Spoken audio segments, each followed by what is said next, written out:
तर नमस्कार मित्रांनो, आपण आपल्या चॅनलवरती विविध जिल्हा परिषद, महानगरपालिका आणि नगरपालिका यांचे कट ऑफ ॲनालिसिस करत आहोत प्रिव्हियस इयरचे.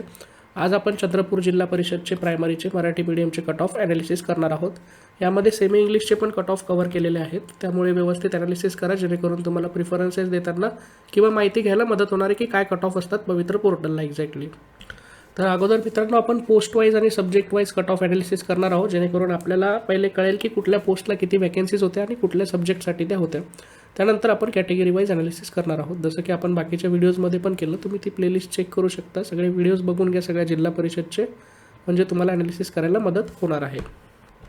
तर अंडर ग्रॅज्युएट टीचरच्या 1ली ते 5वीसाठी सगळ्या विषयांच्या इंग्लिश मिडियमच्या म्हणजे सेमी इंग्लिशसाठी ज्या ग्रँटेड पोस्ट होत्या त्यामध्ये 20 ॲडव्हर्टाईज पोस्ट होते. 0 कॅन्डिडेट्स मित्रांनो एलिजिबल झालेत रिकमेंडेशनसाठी. So we cannot see any cut off over here again. आणि अंडर ग्रॅज्युएट टीचर 1ली ते 5वीसाठी मराठी मीडियमच्या 199 ॲडव्हर्टाईज पोस्ट होत्या. 140 कॅन्डिडेट एलिजिबल झालेत रिकमेंडेशनसाठी आणि 72वरती आपल्याला इथे कट ऑफ बघायला मिळत आहे. आणि PH कॅटेगरीचा 81वरती आपण इथे कट ऑफ बघू शकतो. व्हिडिओजची लेंथ मुद्दामून छोटी ठेवत आहे मित्रांनो, जेणेकरून तुम्हाला जास्त मॅक्झिमम डिस्ट्रिक्ट ॲनालिसिस करता येतील. सो व्हिडिओज पूर्ण बघा व्यवस्थित, आणि व्हिडिओ आवडत असतील तर लाईक करायला विसरू नका. ग्रॅज्युएट टीचर 6 to 8साठी लँग्वेज इंग्लिशच्या लँग्वेजला मीडियमचं रिस्ट्रिक्शन नसतं आहे. ग्रँटेड पोस्ट होत्या, 20 ॲडव्हर्टाईज पोस्ट होत्या. 20 कॅन्डिडेट एलिजिबल झालेत रिकमेंडेशनसाठी आणि 122वरती आपल्याला कट ऑफ इथे बघायला मिळत आहे. आणि PH कॅटेगरीचा आपल्याला हॉरिझॉन्टल रिझर्वेशनचा 77वरती आपण इथे कट ऑफ बघू शकतो. त्यानंतर ग्रॅज्युएट टीचर 6 to 8साठी लँग्वेज मराठीसाठी मराठी भाषा शिक्षकासाठी टीचिंगचं मीडियम रिस्ट्रिक्शन नाही राहत. इथे 15 ॲडव्हर्टाईज पोस्ट होत्या. 15 कॅन्डिडेट एलिजिबल झालेत रिकमेंडेशनसाठी आणि 128वरती आपल्याला इथे कट ऑफ बघायला मिळते. PH कॅटेगरीचा 53वरती सॉरी. ग्रॅज्युएट टीचर 6 to 8साठी मॅथ्स सायन्सचा लक्षात घ्या, ही इंग्लिश मीडियमची वॅकन्सी आहे 6वी ते 8वीची. यामध्ये 20 ॲडव्हर्टाईज पोस्ट होत्या. 13 कॅन्डिडेट्स एलिजिबल झालेत रिकमेंडेशनसाठी आणि 109वरती आपल्याला इथे कट ऑफ बघायला मिळत आहे. त्यानंतर मित्रांनो, ग्रॅज्युएट टीचर 6 to 8साठी मॅथ्स सायन्सची सेम वॅकन्सी, पण आता ही मराठी मीडियमच्या आहेत. 33 ॲडव्हर्टाईज पोस्ट होत्या. 33 कॅन्डिडेट एलिजिबल झालेत रिकमेंडेशनसाठी आणि 125वरती आपल्याला कट ऑफ बघायला मिळत आहे. आणि PH कॅटेगरीचा 112वरती. टोटल 307 जागांसाठी मित्रांनो ही जाहिरात होती. 221 कॅन्डिडेट एलिजिबल झालेत रिकमेंडेशनसाठी. आणि आता आपण पोस्ट वाईज आणि सब्जेक्ट वाईज हे सगळं ॲनालिसिस केलेलं आहे. आपण चंद्रपूर जिल्हा परिषदचे ॲनालिसिस करत आहोत कट ऑफचे मित्रांनो, प्रायमरी मराठी मीडियमचे. आता आपण कॅटेगरी वाईज हे सगळे ॲनालिसिस करणार आहोत. मी पॉज करेल स्क्रीनला, तुम्ही पॉज करून आपल्या कॅटेगरीचं हॉरिझॉन्टल रिझर्वेशन जे असेल तुमचं ते चेक करायचं आहे. विदाऊट एनी हॉरिझॉन्टल रिझर्वेशनला इथे NA म्हणून मेन्शन केलेलं असतं. तर तशा पद्धतीने आपण आता सब्जेक्ट आणि पोस्ट वाईज बघितले आहेत ऑलरेडी.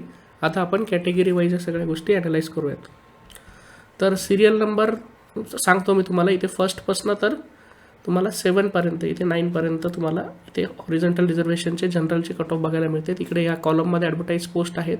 इकडे कॅन्डिडेट्स एलिजिबल आहेत रिकमेंडेशनसाठी आणि तुम्हाला इकडे टेटचे कट ऑफ मार्क्स बघायला मिळत आहे. आता हे जनरल कॅटेगरीचं आपण बघितलेलं आहे. त्यानंतर मित्रांनो, शेड्यूल कास्टसाठी सिरियल नंबर 10पासून तर आपल्याला इथे सिरियल नंबर 18पर्यंत बघायला मिळत आहे. इकडे ॲडव्हर्टाईज पोस्ट आहेत. इकडे कॅन्डिडेट्स एलिजिबल आहेत रिकमेंडेशनसाठी आणि इकडे आपल्याला टेटचे कट ऑफ मार्क्स बघायला मिळतात. त्यानंतर मित्रांनो, OBCसाठी आपण अदर बॅकवर्ड क्लाससाठी 19पासून तर टोटल तुम्हाला इथे 27पर्यंत हे सगळे कट ऑफ बघायला मिळत आहेत अदर बॅकवर्ड क्लाससाठी. तुम्हाला पॉज करून व्यवस्थित बघून घ्यायचं आहे की आपल्या हॉरिझॉन्टल रिझर्वेशन कोणतं आहे, किंवा नसेल तर इथे NA म्हणून मेन्शन केलेलं असतं. तर ते तुम्हाला ॲनालिसिस करायचं व्यवस्थित की आपण कुठल्या सब्जेक्ट कुठल्या पोस्टला आहोत आणि आपलं रिझर्वेशनला काय कट ऑफ आलेलं आहे.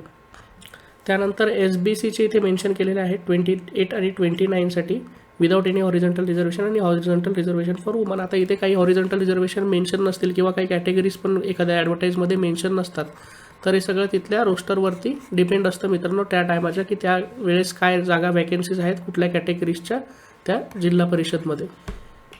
त्यानंतर 30पासून तर 33पर्यंत तुम्हाला नॉमेडिक ट्राईब NTCच्या इथे वॅकन्सीज बघायला मिळत आहे. तुम्ही पॉज करून चेक करू शकता.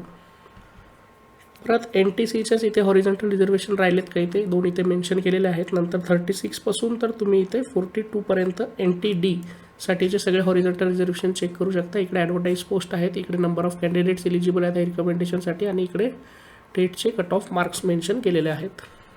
नंतर मित्रांनो, आपल्याला इकडे 43पासून तर 49पर्यंत EWS इकॉनॉमिकली वीकर सेक्शनचे कट ऑफ मेन्शन केलेले आहेत. तर अशा पद्धतीने आपण 307 जागांची ॲडव्हर्टाईज पोस्ट बघितली, ज्यामध्ये 221 कॅन्डिडेट्स एलिजिबल झालेत रिकमेंडेशनसाठी. तर व्हिडिओ आवडत असतील तर लाईक करायला विसरू नका आणि अशाच टीचिंग रिलेटेड अपडेटसाठी चॅनलला सबस्क्राईब करा आणि डिस्क्रिप्शनमध्ये तुम्हाला टेलिग्राम चॅनलची लिंक दिलेली आहे जिथे करून तुम्हाला लेटेस्ट अपडेट्सच्या पोस्ट बघायला मिळतील. धन्यवाद.